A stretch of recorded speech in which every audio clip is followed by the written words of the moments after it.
بسم اللہ الرحمن الرحیم۔ السلام علیکم۔ سال دوم کے طلباء کو خوش آمدید۔ اور آج کا جو ہمارا سبق ہے وہ مناقب عمر بن عبدالعزیز جس کے مصنف مولانا شبلی نعمانی ہیں۔ تو آئیے سب سے پہلے تو ہم مصنف کا تعارف جانتے ہیں، اس کے بعد ہم مناقب عمر بن عبدالعزیز کی طرف چلیں گے اور ان کا تعارف دیکھیں گے۔ اگر دیکھا جائے تو مصنف جو مولانا شبلی نعمانی ہیں یہ 1857 کو پیدا ہوئی اور 1914 کو ان کی وفات ہوئی ہے۔ ان کا سن یاد رکھنے کا بہترین آئیڈیا یہ ہے کہ 1857 کی جو جنگ آزادی ہے اس کو ذہن میں رکھا جائے، اور جو وفات ہے ان کی وہ 1914 میں ہوئی ہے، وہ 1914 کی جو پہلی جنگ عظیم ہے اس کو ذہن میں رکھا جائے۔ اب مولانا شبلی نعمانی جو ہیں یہ مسلم اکابرین میں سے ہیں اور بہترین ادیب، محقق، نقاد اور خوشگو شاعر ہیں۔ مولانا شبلی نعمانی تحریک علی گڑھ میں سے ان کا بڑا نام ہے۔ علی گڑھ میں یہ پروفیسر کے عہدے پر رہے ہیں اور تدریسی خدمات سر انجام دیتے ہیں۔ ویسے تو ان کو سوانح نگار، سیرت نگار کے نام سے جانا جاتا ہے، لیکن انہوں نے جو تاریخ نویسی ہے اس میں بھی انہوں نے مکمل طور پہ اپنا کردار ادا کیا ہے۔ تو جو ان کی تصانیف ہیں اگر ان میں دیکھا جائے تو تصانیف میں سب سے پہلے سیرت نگاری کا اگر دیکھا جائے تو اس میں سیرت النبی ہے، سیرت النبی کے بعد الفاروق ہے، المامون ہے، اس کے بعد سیرت النعمان ہے، شعر العجم ہے، سوانح مولانا روم ہے، موازنہ نیس الدبیر ہے، اور اس کے علاوہ ایک سفر نامہ بھی اس میں شامل ہے۔ مولانا شبلی نعمانی نے مسلمانوں کے لیے گران قدر خدمات سر انجام دی ہے۔ مولانا شبلی نعمانی نے سوانح نگاری کو عروج پر پہنچایا ہے۔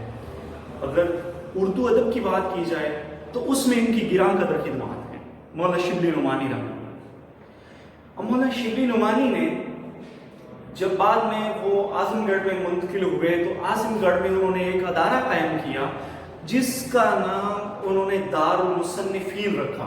یہاں پہ میں نے مینشن بھی کر دیا ہے، آپ دیکھ سکتے ہیں، تو میں نے ساتھ میں لکھ بھی دیا ہے آپ لوگوں کی آسانی کے لیے۔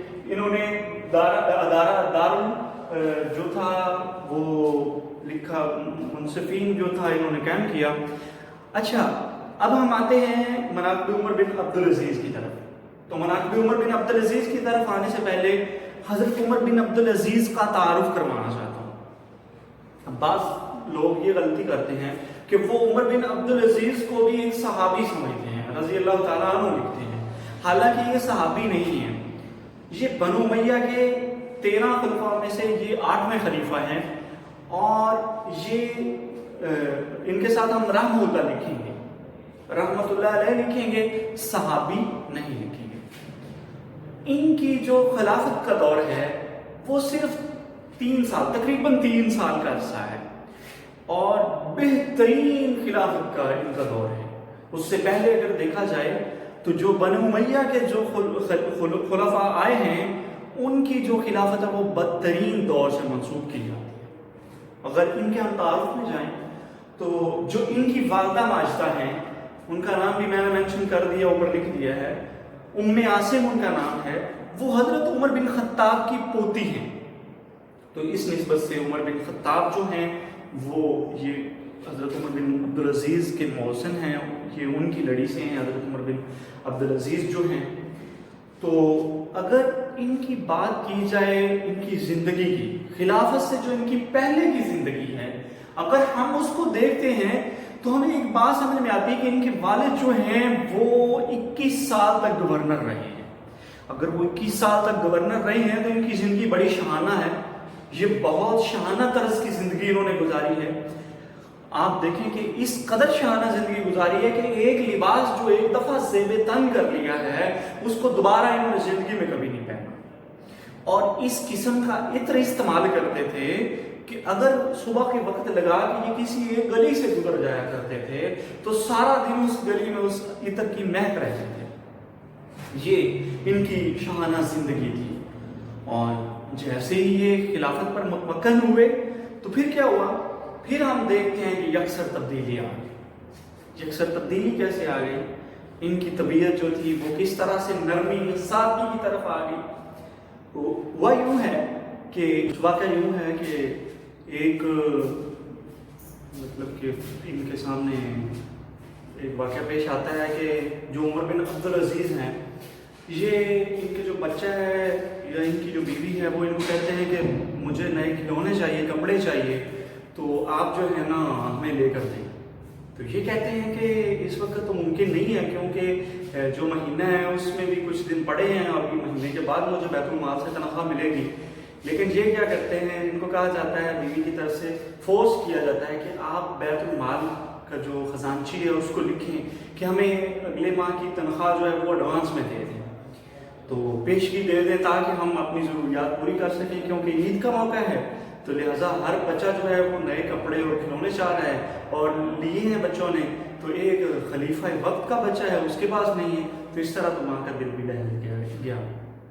تو پھر کیا ہوا کہ انہوں نے لکھا خزانچی کو کہ مجھے اس ماہ کی جو تنخواہ ہے وہ پہلے ادا کر دی جائے. تو اس نے بیگ میں لکھ دیا کہ اگر آپ کو اپنی عمر پہ اتنا بھروسہ ہے، اپنی زندگی کا اتنا بھروسہ ہے، تو پھر میں یقیناً جو ہے نا آپ کو بیت المال سے دے سکتا ہوں تنخواہ ایک ماہ کی پیشگی.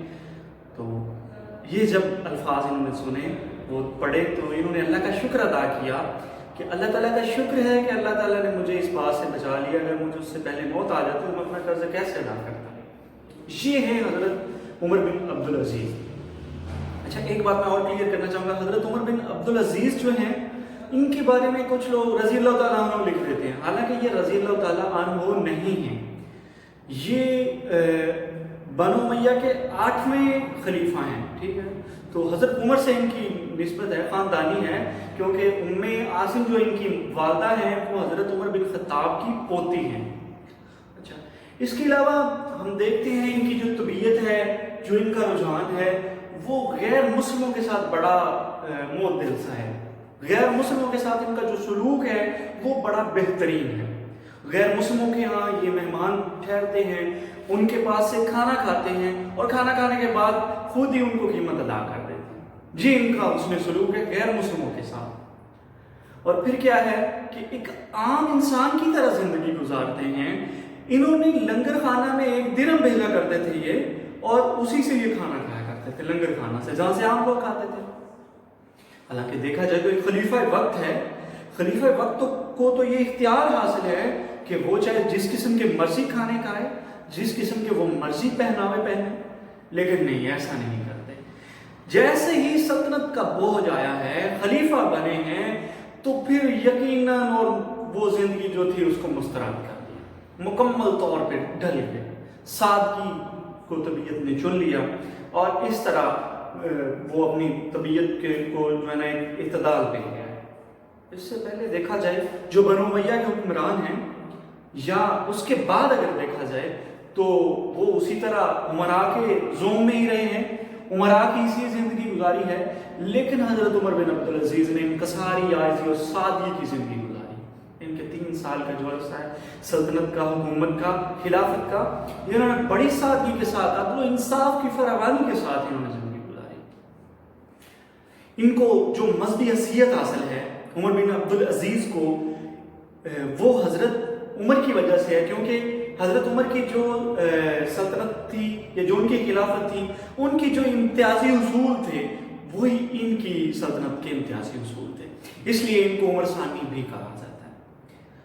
اب کچھ بات کر لیتے ہیں ان کی غیر مسلموں کے ساتھ جو ان کا رویہ ہے، جو غیر مسلموں کے ساتھ ان کا وہ ایک ڈھنگ ہے بات کرنے کا، یا غیر مسلموں کے ساتھ جو انہوں نے شروع کیا ہے، اگر اس کو دیکھا جائے تو یہاں پہ میں نے مینشن بھی کیا ہے کہ ایک عیسائی آتا ہے حمص شہر سے خالد بن ولید کے بیٹے عباس کی شکایت لے کر کہ جو عباس ہے اس نے میری ناجائز زمین پر ناجائز قبضہ کیا ہوا ہے.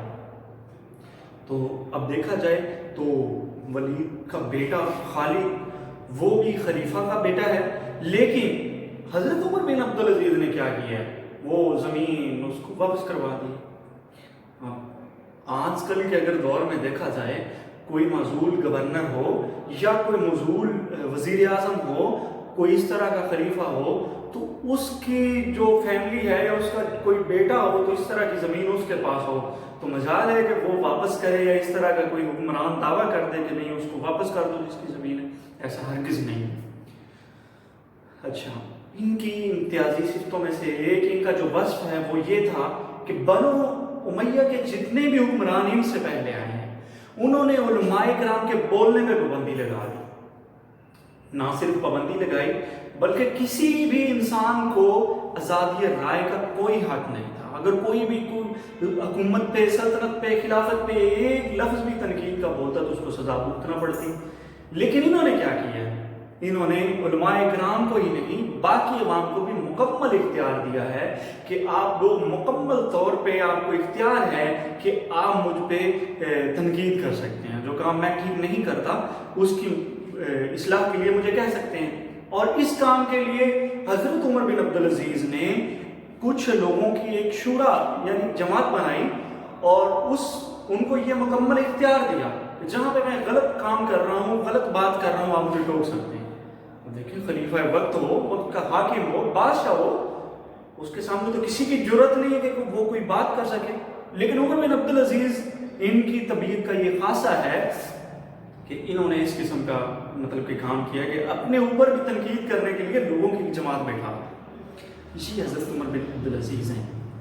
اور پھر اگر ہم دیکھتے ہیں باب فدق کا ایک تاریخی واقعہ ہے، اس کے بارے میں مسلکی طور پہ اگر دیکھا جائے تو مختلف مسالے کی مختلف آراء ہیں، لیکن وہ چونکہ اہل بیت سے منسوب کیا جاتا ہے تو حضرت عمر بن عبدالعزیز جو ہیں انہوں نے کیا کیا، جب ان کا دور خلافت آیا تو انہوں نے وہ باب فدق جو تھا وہ اہل بیت کو واپس کر دیا۔ یہ حضرت عمر بن عبدالعزیز جن کے بارے میں میں آپ کو بتا رہا ہوں اور آج کا ہمارا ٹاپک ہے ان کے بارے میں۔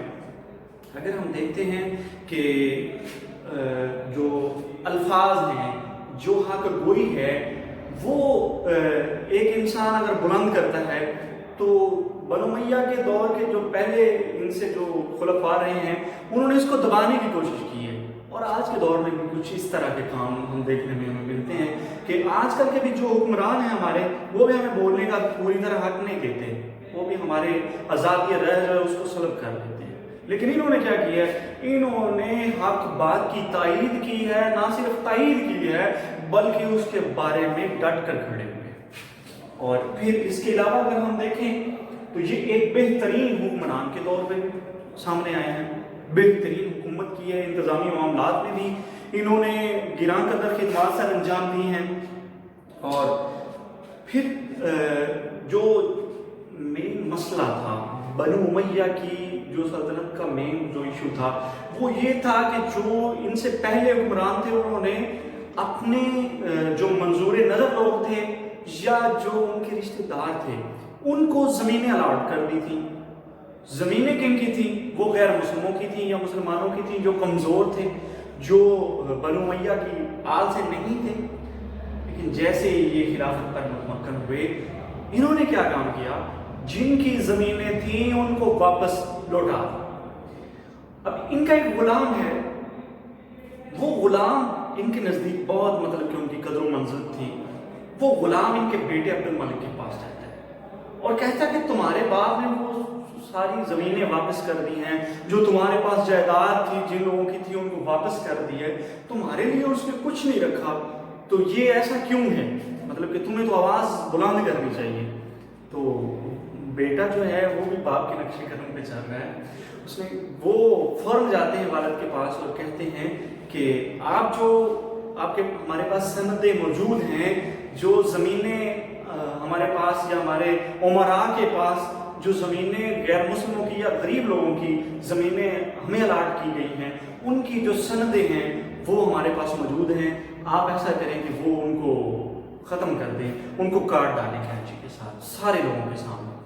تو یہ پھر ایسا ہی کرتے ہیں کہ سب کے سامنے وہ کینچی کے ساتھ صندوق سے نکال کے وہ جتنے وہ مسودات ہوتے ہیں ساری وہ سندیں وہ ان کو ختم کر دیتے۔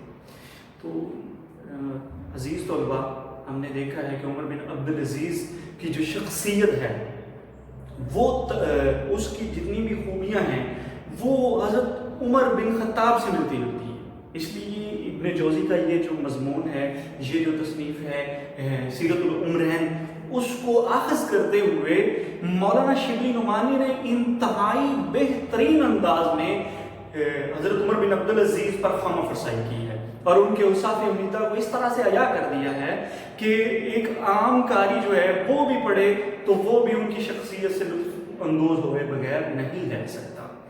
تو یہ ہمارا آج کا ٹاپک۔ اس کے بارے میں اگر ہم مزید بات کرنا چاہیں تو یہ ہے کہ حضرت عمر بن عبدالعزیز جو تھے، ان کی خلافت سے جو پہلے کی زندگی ہے اور خلافت کے دوران کی جو خلافت ملنے کے بعد کی زندگی ہے، اس کو ڈسکس کریں تو ہمیں ایک بات سمجھ آتی ہے کہ حضرت عمر بن خطاب جو تھے، ان کی مسلمان ہونے سے پہلے کی زندگی، مسلمان ہونے کے بعد کی زندگی، اور اس کے بعد جیسے ہی وہ خلافت پر متمکن ہوئے وہ تب کی زندگی، اس کو اگر ہم کمپیئر کریں تو ان کی اور ان کی زندگی کچھ ملتی جلتی ہے۔ اسی لیے ان کو عمر ثانی کا بھی خطاب دیا گیا۔ حضرت عمر بن خطاب کی اتنے سخت طبیعت کے مالک تھے، لیکن جیسے ہی ان کو وہ سلطنت ملی تو پھر کیا کام کیا کہ ان کی طبیعت میں نرمی آ گئی، وہ اتنا بوجھ آ گیا خلافت کا گو کہ وہ اس بات سے مطلب کہ پیچھے ہٹ گئے، طبیعت میں سختی جو تھی وہ ختم ہونا شروع ہو گئی، اور پھر اپنی رعایا کے حق میں بہت بہترین فیصلے کیے ہیں حضرت عمر بن خطاب نے، اور جتنے انتظامی معاملات ہیں، ڈاک کا محکمہ ہے، افواج کے محکمے ہیں، یہ سارے دفاعی محکمے، یہ سارے انہوں نے قائم کیے، اور حضرت عمر بن عبدالعزیز کے دور میں بھی اس طرح کے محکموں کا قیام عمل میں آیا ہے۔ تو آج کا ہمارا جو ٹاپک تھا حضرت عمر بن عبدالعزیز کے بارے میں، کہ ان کے مناقب اور جو ہم نے ان کے اوصاف بیان کیے ہیں، اس کو آپ ذہن نشین کر لیں، اور یہ ان کے بارے میں مطلب کہ چند معلومات، ان کا تعارف دیا گیا ہے، اور تعارف کے بعد ہم نے مصنف کا بھی تعارف کروایا ہے، اور اس کے بعد ایک کہانی ٹائپ میں نے آپ کے ساتھ شیئرنگ کی ہے تاکہ آپ کے دماغ میں یہ بات بیٹھ جائے، اور جب آپ ان کا خلاصہ لکھنے لگیں تو آپ اچھے انداز سے ان کا خلاصہ لکھ سکیں۔